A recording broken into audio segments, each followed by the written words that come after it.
So, in an academic environment, how do you feel that HBCUs teach us and prepare us better in the world as opposed to a PWI? I haven't attended both. Being prepared for both, I mean, of course, going to PWI, you would assume that you prepare most. I think at Link University, and anyone who attends Link University has the ability to kind of own and nurture their craft, whatever their major is. The campus is small enough where if you take out the time to want to get help, you're able to get that help. Whereas if you're at a PWI, you're going to be one amongst 500 in the class, maybe one amongst, let's say, 40 plus. You're not going to be able to get that one-on-one attention that you may need to kind of own your craft for graduation. And I think that's the kind of the benefits of going to an HBCU. A little bit of a smaller campus, nurture yourself, kind of really work on your craft, work on your major, whatever it may be. That way you can kind of have that one-on-one time where at a PWI, you may get that help. But if you're not someone who's able to be like a go-getter and say, hey, I need help, you may not get those exact opportunities as someone else who may know somebody. Well, I can definitely agree with you because I have friends who go to predominantly white institutions and they'll tell me stories about how their classroom size is 150 kids. And that's one of the things why I appreciate going to HBCU as well, because you're not in this environment where it feels like, oh, you are intimidated to ask questions, intimidated to be able to be that star in the class, but you're actually welcome and you're actually able to do so. So that's one thing I can definitely agree with about the HBCU. In your experience with your own HBCU, what do you love most about your experience? I think what I love most is all, because it's changed coming back to Lincoln, I love the band. I think for all HBCUs, I think one thing, you love the academic side. But if there's a fun side, I love the band. I love that. I think the band is the heartbeat behind the pride of the school.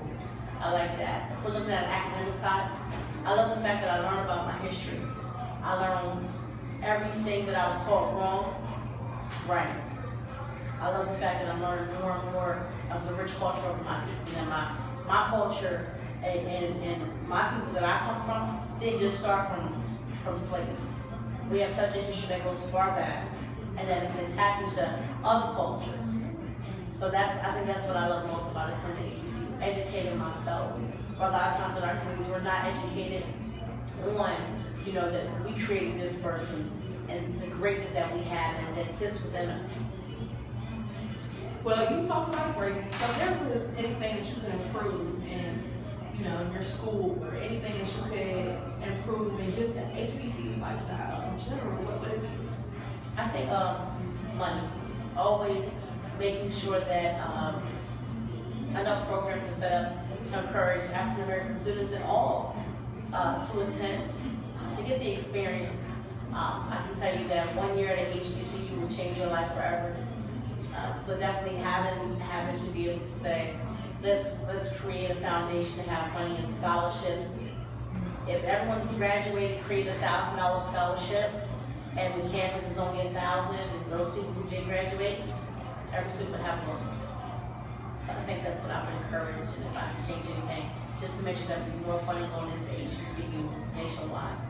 So Corey, you said 1 year at an HBCU changed your life. Yes. How that done that for you? Wow. So spending 1 year at HBCU allowed me to see the perspective and the events that occurred. And going to a predominantly white institution, you don't get the same events. So here at an HBCU, we have homecoming, homecoming, spring fling. We have your annual fashion shows. When you go to other schools that don't have that full campus of the majority being African American students, you have a BSU. So I had the pleasure of serving on the BSU at the PWI. So for those who don't know, BSU is a Black Student Union. So that's where you would go, and they basically are your miniature HBCU. And it doesn't match to being at one, but all the events that they have, what I did was when I transferred, I want those same events and say, okay, we'll do this. You're already doing this, we'll do it similar to this to kind of get that same effect. So it has allowed you to allow students who may not have attended HBCUs to see, well, we do this here. Let's add those events. That way the culture, the experience is kind of passed along to those students who may not have chosen to attend a HBCU, or in my opinion, had the privilege to attend. All right, Kamari, well, you shared a great deal of information with us, and I just want to thank you for coming to our show, and we'll welcome you back sometime. Yes. Thank you so much for coming to Shannon's Talk Live. Thank you so much for listening. Next week, we will have Robert 2 Chainz explain his life story. Thank you. Have a great day.